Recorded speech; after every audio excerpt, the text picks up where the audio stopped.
रणनीती टाइम्समध्ये आपलं सर्वांचं स्वागत आहे। महाराष्ट्र राज्य संघर्ष मजूर जनरल कामगार संघटना सोलापूर यांच्या वतीने वडगाव काठी येथे बांधकाम कामगार व ज्येष्ठ नागरिकांसाठी आरोग्य तपासणी आणि औषध वाटप शिबिराचे आयोजन करण्यात आले।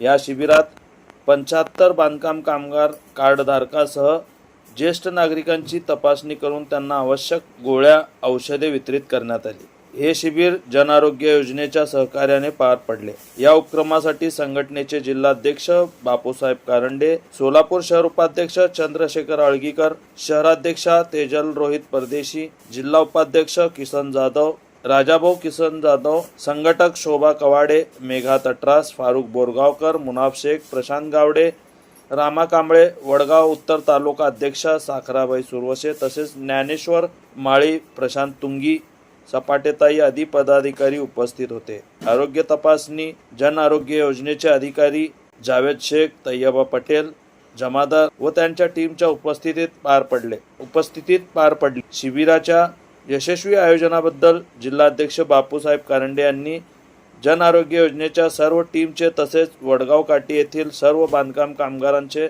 मनपूर्वक आभार मानले। त्यांनी सांगितले की संघर्ष मजूर जनरल कामगार संघटनेचे उद्दिष्ट म्हणजे बांधकाम कामगाराचे सर्वांगीण कल्याण आणि त्यांना आरोग्यविषयक सुविधा सहज उपलब्ध करून देणे हे आहे। आपल्या शहरातील ताज्या घडामोडी पाहण्यासाठी रणनीती टाइम्सला सबस्क्राइब करा आणि बेल बटन प्रेस करा, लाईक आणि शेअर करा।